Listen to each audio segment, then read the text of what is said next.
Boa tarde a todos, glória a Deus nas alturas e paz na terra aos homens e mulheres de boa vontade. Sejam todos bem-vindos, meus irmãos, minhas irmãs, para mais um encontro aqui de estudos na tarde de hoje, tendo como tema a obra O Nosso Lar, psicografado por Chico Xavier.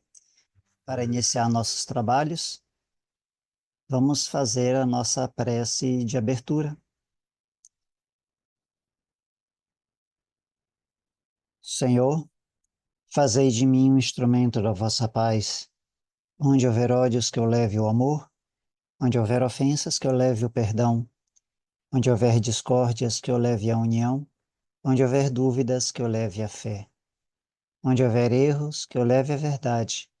Onde houver desesperos, que eu leve a esperança. Onde houver tristezas, que eu leve alegrias. E onde houver trevas, que eu leve a luz.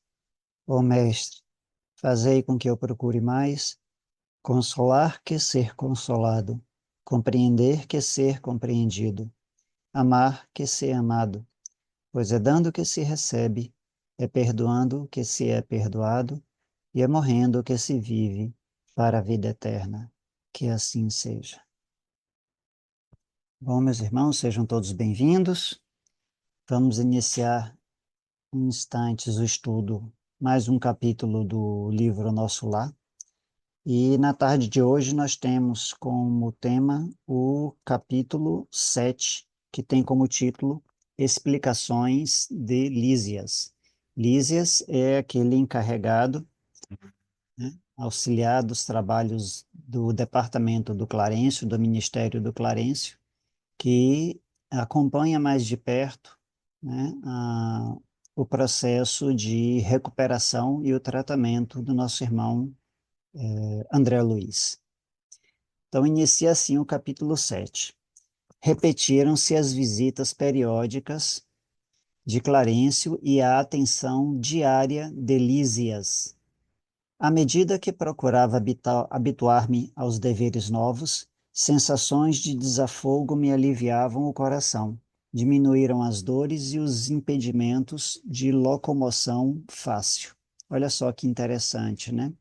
Eu sempre comentei aqui com vocês como o plano astral ele é o plano das emoções e como as emoções são intensas e como no plano das emoções, que é o plano natural delas, elas têm extremo poder, elas têm muita força.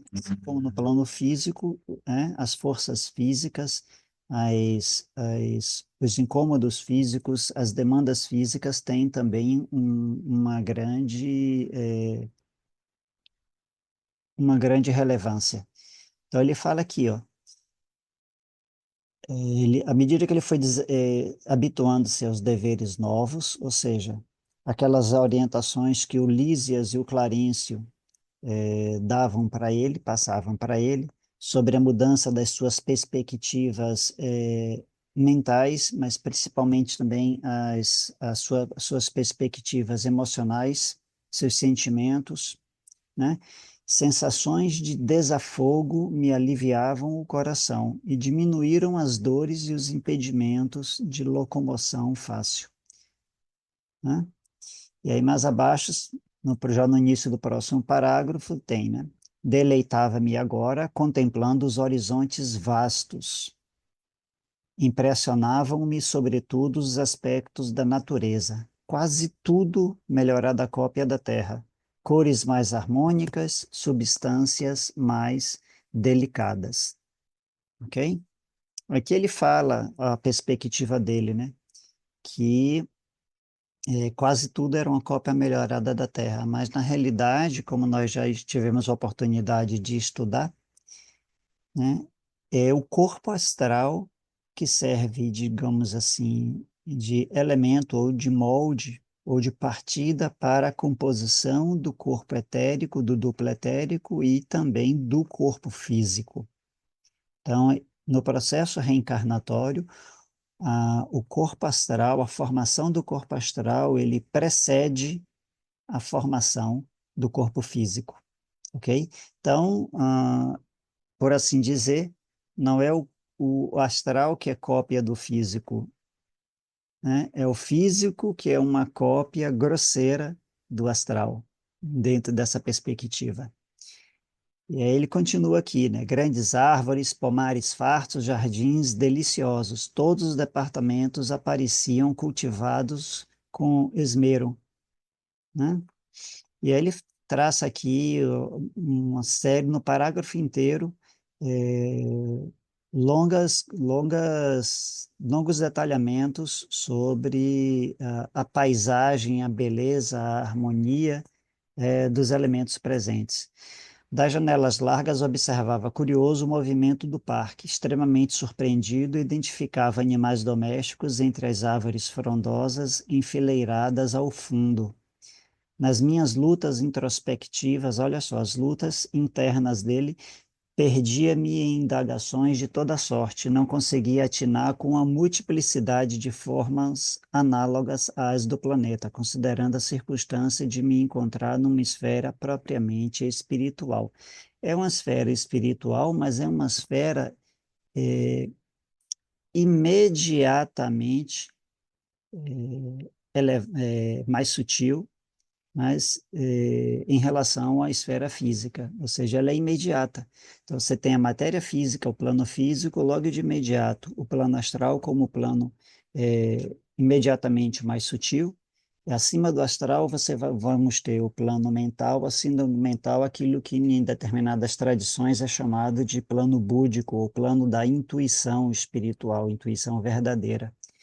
Então, é compreensível a proximidade entre os elementos paisagísticos e outros elementos mais presentes no plano astral em relação à paisagem do planeta, do plano físico. Ainda mais porque devemos lembrar que a colônia de nosso lar, ela se encontra naquilo que dentro da doutrina espírita é chamada de umbral, nas camadas mais elevadas, mas ainda dentro do umbral, ou seja, num subplano do astral extremamente próximo do plano físico, ok? Porque há uma certa interpenetração. Os subplanos mais grosseiros do astral, eles até interpenetram um pouco a superfície do planeta, ou seja, é como se fossem no nosso subsolo. Então, o subplano onde está no astral edificada a cidade de nosso lar, ela é muito próxima da esfera física. Então, é compreensível também essa proximidade material no aspecto, nas condições, nas circunstâncias, né? Lísias, o companheiro amável de todos os dias, não regateava explicações. A morte do corpo não conduz o homem a situações miraculosas, dizia, ou seja, o fato de a pessoa morrer não torna ela pura, não torna ela santa, não torna ela um iluminado, não torna ela um espírito evoluído, ok? E não exime ela das responsabilidades dos acertos e dos erros que foram semeados durante a experiência encarnatória, ok? Todo processo evolutivo implica gradação, degrau a degrau, passo a passo. Não há saltos, né? Não há saltos gigantescos, saltos. Há regiões múltiplas para os desencarnados, como existem planos inúmeros e surpreendentes para as criaturas envolvidas de carne terrestre. Almas e sentimentos, formas e coisas obedecem a princípios de desenvolvimento natural e hierarquia justa. Okay? Essa orientação aqui, esse comentário dele é muito interessante. Um dia não pude conter-me e perguntei ao solícito visitador, que é o Lísias: meu caro Lísias, acha possível aqui o encontro com aqueles que nos antecederam na morte do corpo físico? Como não? Pensa que está esquecido? E aí, mais à frente, o Lísias continua, né? Pois note, esqueceu Lísias, né? Porque o André Luiz pergunta sobre a mãe dele. Sua mãe o tem ajudado dia e noite desde a crise que antecipou a sua vinda. Olha só a crise, aquela crise existencial que fez com que ele buscasse uma introspecção, aquela expressão de oração sentida, verdadeira, que foi o que permitiu com que o Clarencio finalmente pudesse se aproximar do André Luiz e ser percebido pelo André Luiz. Porque enquanto o André Luiz estava envolto nas suas próprias sombras, nas suas próprias nuvens de emoções perturbadoras, ele simplesmente não conseguia ver elementos de natureza mais sutil, mais elevada. A partir do momento em que ele deu aquela pausa, ele fez aquela pausa, deixou de alimentar por instantes os seus tormentos, as suas dores, né, as suas revoltas íntimas, e todos aqueles elementos perturbadores, no momento que ele deu essa pausa, deixou de produzir esses elementos e fez a oração sincera, solicitando amparo, solicitando ajuda, né? Verdadeiramente sentindo essa oração, o que aconteceu é que essas brumas mais densas cederam, dissiparam em boa parte e permitiu que ele pudesse ver e interagir com o Clarencio. E assim o Clarencio pôde, de maneira mais apropriada, recolher André Luiz e dar a ele o auxílio, o amparo necessário.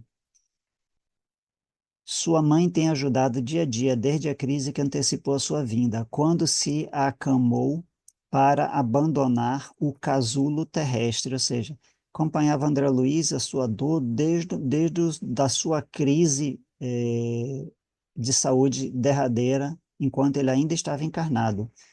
Duplicou-se o interesse maternal a seu respeito.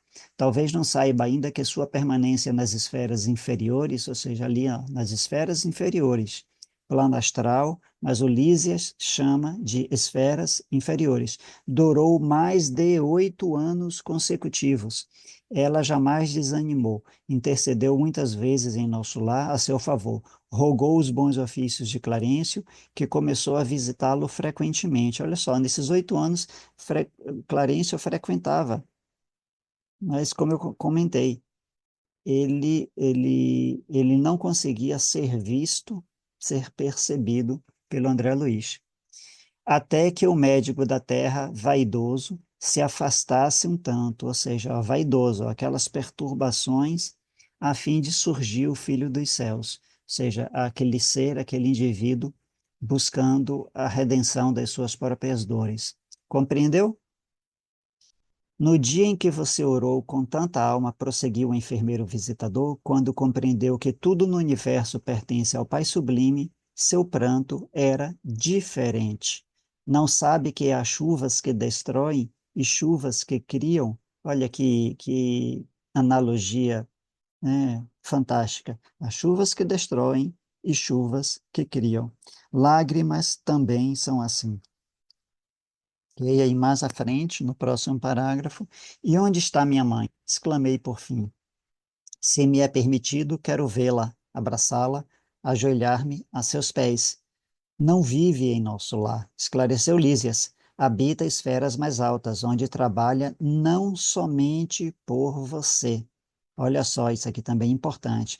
Não trabalha apenas por ele, não trabalha apenas pela família material, carnal dela, não trabalha apenas por aquelas pessoas que lhe foram mais próximas na sua última vivência encarnatória, ok?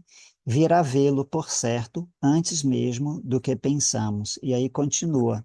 Olhos brilhantes, encorajado pelo esclarecimento recebido, exclamei resoluto. Desejarei, então, com todas as minhas forças. Ela virá, ela virá. Lísia sorriu com a inteligência e, como quem previne generoso, afirmou ao despedir-se: convém não esquecer, contudo, que a realização nobre exige três requisitos fundamentais, a saber, primeiro, desejar. Segundo, saber desejar, ou seja, buscar desenvolver a sabedoria, a compreensão mais elevada, a compreensão profunda expressada através do desejo. E terceiro, merecer, ou por outros termos, vontade ativa, desejar, trabalho persistente, saber desejar, persistência, perseverança e o merecer, que é o merecimento justo. O visitador ganhou a porta de saída sorridente, enquanto eu me detinha silencioso a meditar no extenso programa formulado em tão poucas palavras. E assim nós encerramos a leitura comentada, né, e a análise de alguns pontos, alguns elementos importantes, significativos do capítulo 7 da obra Nosso Lar. Então, agradeço a atenção de todos vocês, né? Vamos, nesse instante, nos unirmos em pensamento, em sentimento, agradecendo pela realização do trabalho do estudo da tarde de hoje, agradecendo a presença de todos que se fizeram presentes, agradecendo a presença, a participação dos nossos amigos espirituais, nossos mentores, nossos guias, os irmãos simpáticos ao nosso trabalho, e que essas energias, essas vibrações produzidas pela realização do trabalho da tarde de hoje possam auxiliar na nossa harmonização, no nosso equilíbrio, na nossa paz, na nossa saúde. Assim como essas vibrações, essas luzes, essas energias também possam ser encaminhadas a outros seres, outras consciências, levando a eles também essas mesmas contribuições salutares em termos de paz, harmonia, compreensão e saúde espiritual. Glória a Deus nas alturas, paz na terra aos homens e mulheres de boa vontade. Uma boa tarde a todos, até o nosso próximo encontro, se Deus quiser.